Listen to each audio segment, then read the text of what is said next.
Hey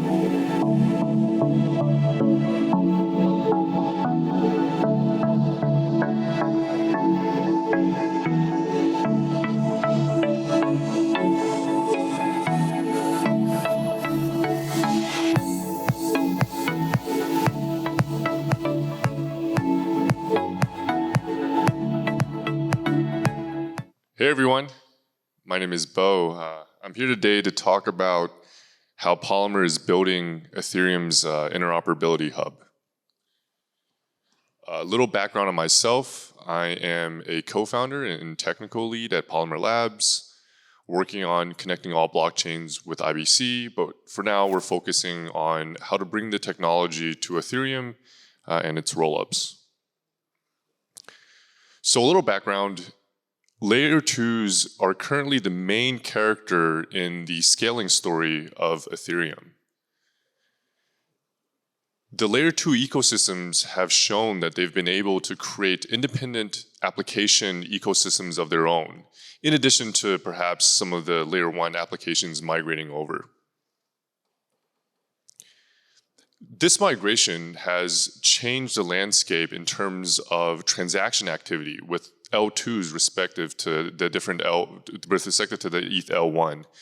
It's currently at a multiple of over almost 5x, and we'll continue to see this trend go upwards as the number of L2s proliferate and as the applications on these L2s proliferate as well. And because the L2s cater towards low fees, they were able to bring in a much larger user base, as well as a lot of these Layer 2s support different execution environments, different language front ends, different developer ecosystems as well. The Ethereum roadmap itself is also Layer 2 aligned, as we've seen with various Ethereum improvement proposals like EIP 4844, which are focusing on improving data availability throughput and also reducing settlement costs for the various L2s that are building on top.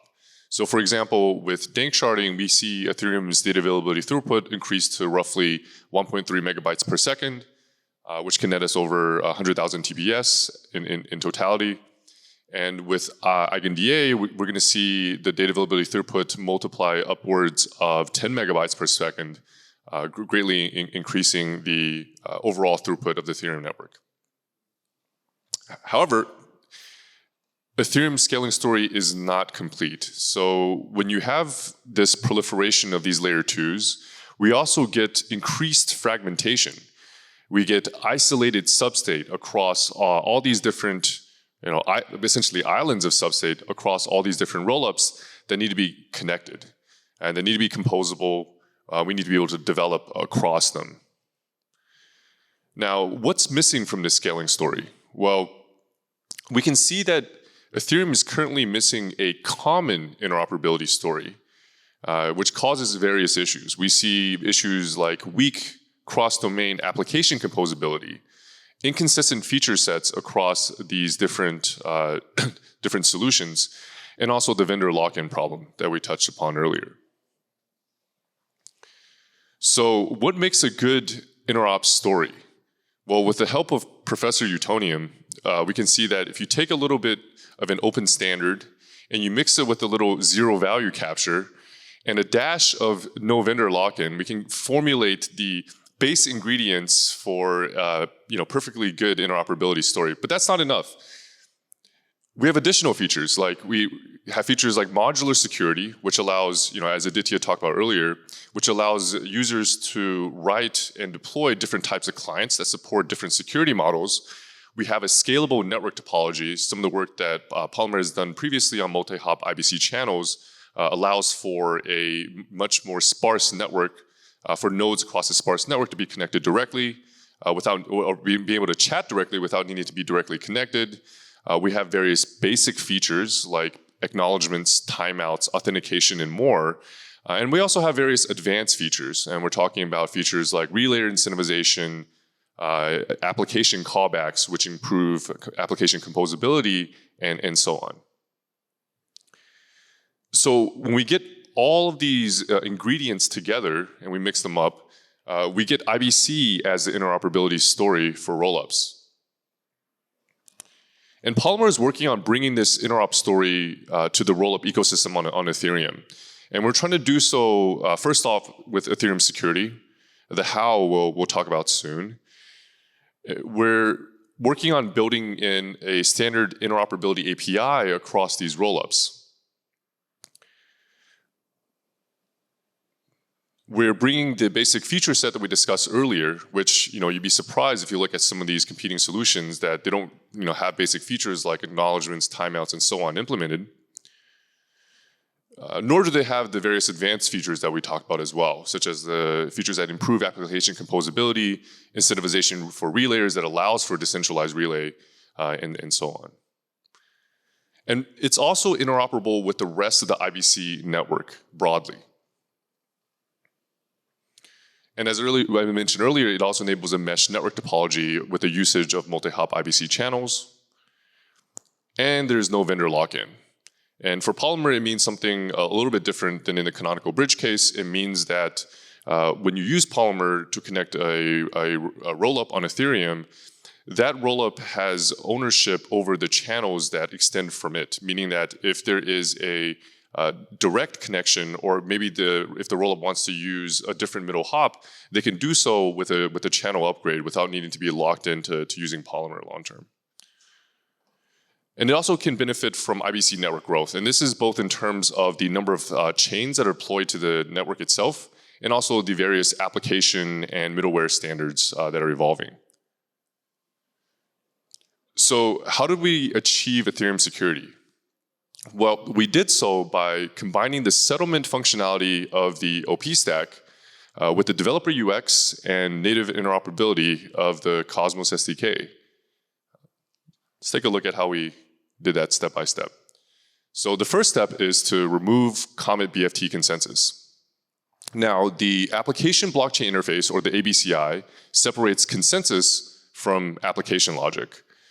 And the Cosmos SDK itself produces an application that can be accessed over this ABCI. And this ABCI application, you can think of it as a definition of the state transition function logic of a chain. In and of itself, it doesn't have all the bells and whistles required to stand on its own, so we had to add a few things to make it self-contained. Things like an event bus, local mempool, transaction indexer, validator-free headers, persistent storage, and also compatible RPC endpoints for existing relayers, so we don't have to maintain our own set of relay infrastructure. And in the diagram, you can see it's a snapshot of the ABCI application interface in Go. Now let's talk a little bit about the engine API on the other side. Well, the engine API separates Ethereum consensus from execution. It's both used in the Ethereum L1 itself, separating the consensus layer from the execution layer, and it's also used within the OP stack to separate the OP stack's settlement logic from the execution logic itself. And there's a number of methods, but I just highlighted 3 up there for you guys that are important to know. So there's a get payload method, which fetches a batch of transactions from the execution engine. There's a new payload method, which executes this batch of transactions. And there's a fork choice updated method, which updates the fork choice rule across the 3 different rollup fork heads, which we'll talk about later. So if you notice a theme here, the theme is that both the engine API and the ABCI almost serve the same purpose, roughly. And that purpose is separating the execution or settlement, execution or application logic from consensus or settlement logic. And what it means is that we can join these 2 interfaces together. We can develop a shim, essentially translating engine API calls to ABCI lifecycle calls, while also bringing ABCI application state transition results back over the engine API into the settlement logic inside of the OP node implementation, while also simultaneously providing Cosmos compatible API to maintain compatibility with the existing infrastructure already available in the Cosmos ecosystem. The next step is we have to tame the 3-headed dragon. And this is what I meant earlier about the 3 different rollup heads. In fact, there's also 3 different heads for the Ethereum L1 itself. So if we were to go over them, there's the unsafe head for liveness. This is the absolute head of the chain. you're always able to grow these, regardless of whether the chain's able to finalize or not. There is the safe head, which is considered one justification on the L1 as part of the consensus algorithm. And on the L2, it means that the L2 block was derived from data that was published to the L1 and is available there. And there's a finalized head where it's the two justifications on the L1, and on the L2, it's derived from a doubly justified block where data was made available on the L1 on the L2 side.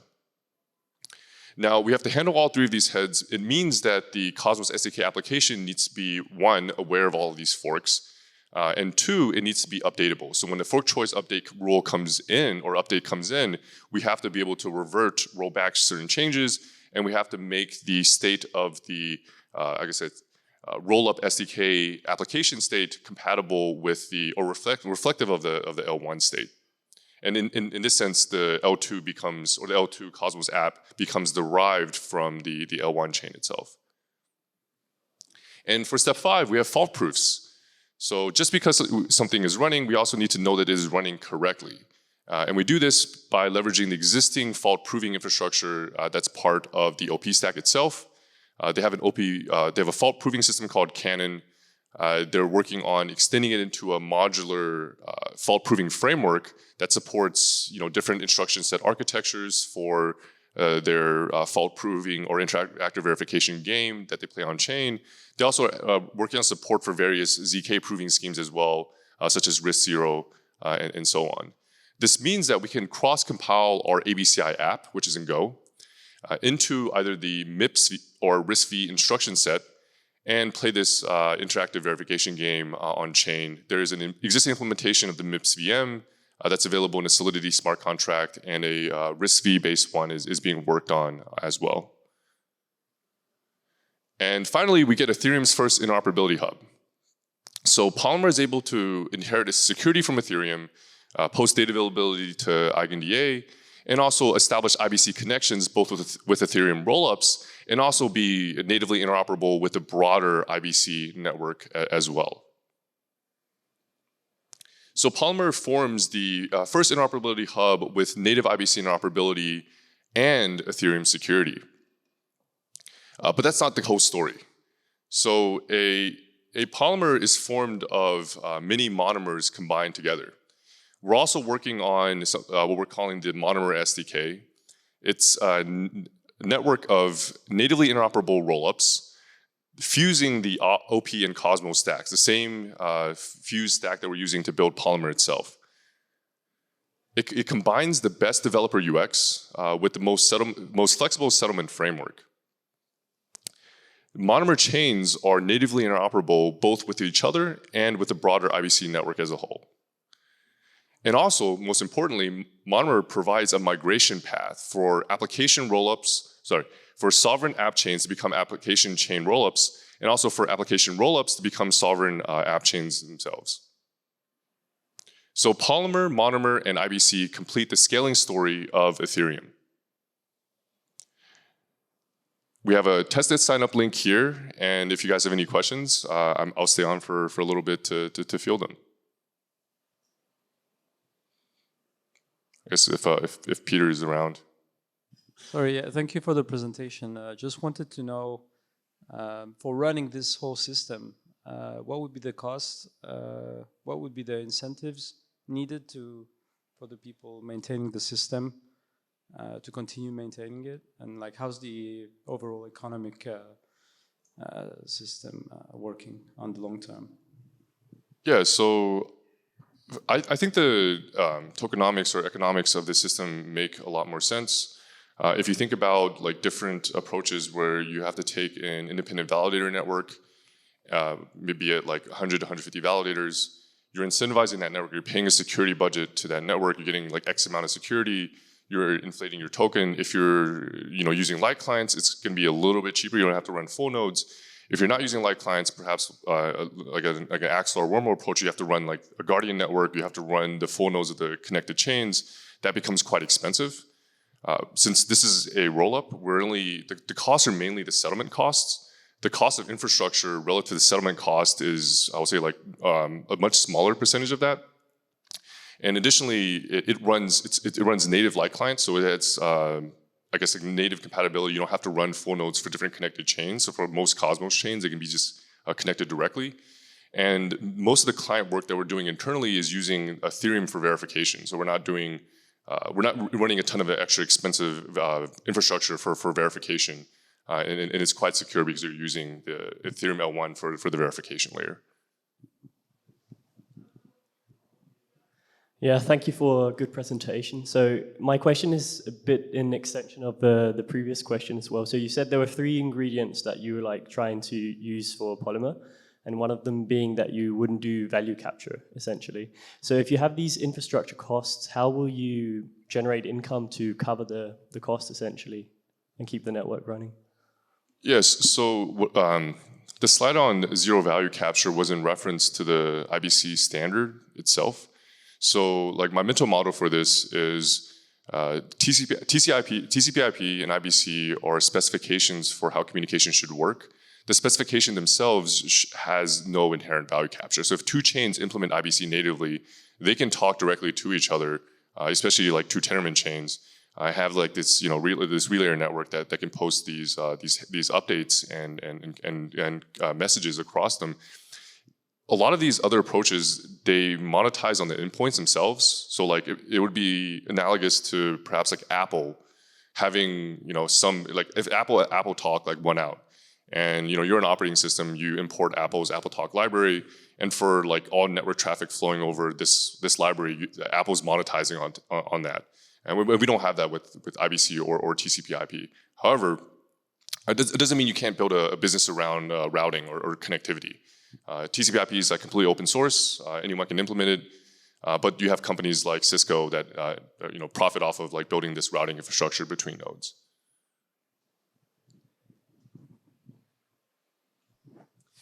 Thanks for the talk. I was wondering if you could go back a couple slides. You went really fast on the sort of diagram, just trying to wrap my head around the whole story. Which one? 1 or 2 more back. That one. Okay. Yeah. And so the question was more, is this a stack that other users are deploying in the same way? Or are you the network that other users are utilizing these features for in new ways? Yeah, so I didn't actually touch on Polymer's internal architecture. I've done a few presentations before where I've deep dived there. I would say at a really high level, but Polymer does form these IBC connections with these rollups and connected chains, with the one caveat being that Polymer runs or executes IBC on behalf of the connected chain, so the integration path is permissionless. Normally, to integrate IBC natively, you would have to take IBC Go or take IBC RS and import it into your chain framework or chain library, and then you'd have to implement all the interfaces and hook it into the rest of the logic of your chain. In this case, you can deploy a smart contract. The smart contract interface is a calling interface into the IBC core logic itself, and you're able to permissionlessly expand that way. So Polymer is a rollup. It sits on Ethereum, and in a sense, at least from my perspective, in a sense, it enshrines the IBC protocol into Ethereum. Ethereum kind of has practiced something similar to hub minimalism for like the Cosmos hub, where they would kind of rely on, I'll say like layer 2s or connected chains for different functionality like scaling and so on. And I think like IBC or Polymer, from my perspective, provides this like IBC protocol to Ethereum as a part of their I guess hub minimalism philosophy. I think that answered it. Thank you. So thanks for your talk, Bo. With Polymer now acting as a rollup, does it require for a connection between 2 Ethereum rollups or between an Ethereum rollup to the Cosmos network, waiting for the fraud-proof window on Polymer to pass before you can pass packets? Is that part of the packet latency now? Yeah, so it depends on the security model you want to use. I think the most secure path, you would wait the 7 days. So if you had if Osmosis were connected or if the Cosmos hub were connected, that IBC connection would be formed over a client that expresses that full fraud window. The Ethereum consensus client itself could be, perhaps like a telepathy client from Succinct, which is ZK. It could be in a regular sync committee client if you just run it in plain code. It could be a variety of other clients as well. But in the fast path, I imagine a few things here. So you can have, I can bring up EigenLayer again. You can perhaps have EigenLayer attest to the correct execution of rollups on its network, since these nodes will have access to the essentially the data itself already. So perhaps a lot of these like AVSs or operators of these AVSs would be willing to opt into verification of rollup execution itself. This is a little bit weaker. It's kind of like a soft confirmation. Some folks have used like sequencer signature kind of as a soft confirmation mechanism as well. I think that's even weaker, since you're trusting, all these sequencers are centralized, so you're trusting a single sequencer. Decentralized sequencer is a little bit better, so if you have like an espresso, you're trusting the stake of that network. So I think there's like, back to the modular security point, there's like many different levels of security. You kind of have to trade off between speed and security here.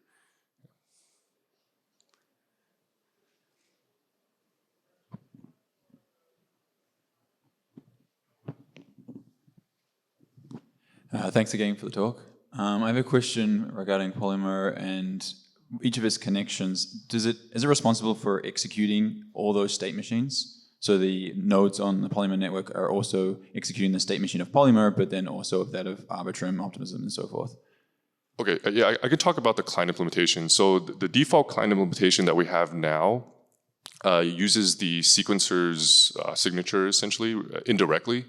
So for optimistic roles like Optimism, it looks at the latest proposed L2 output route. So provided that the data has been made available, the first check.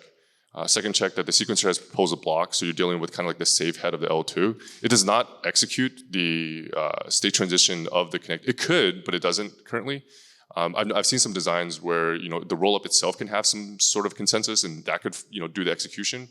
But I think we'd probably use, if we wanted to kind of have like additional security for the fast path, probably use like EigenLayer or something and have these nodes attest to the execution of some of these connected rollups. And then on the Cosmos side, it would just be, at least for the most part for now, it's going to be like a Tendermint-like client connected to, I guess like Celestia's data availability attestation network or the Cosmos hub, Osmosis, and so on.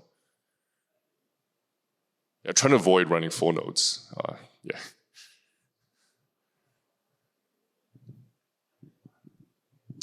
Awesome. Thank you so much for the presentation, Bo.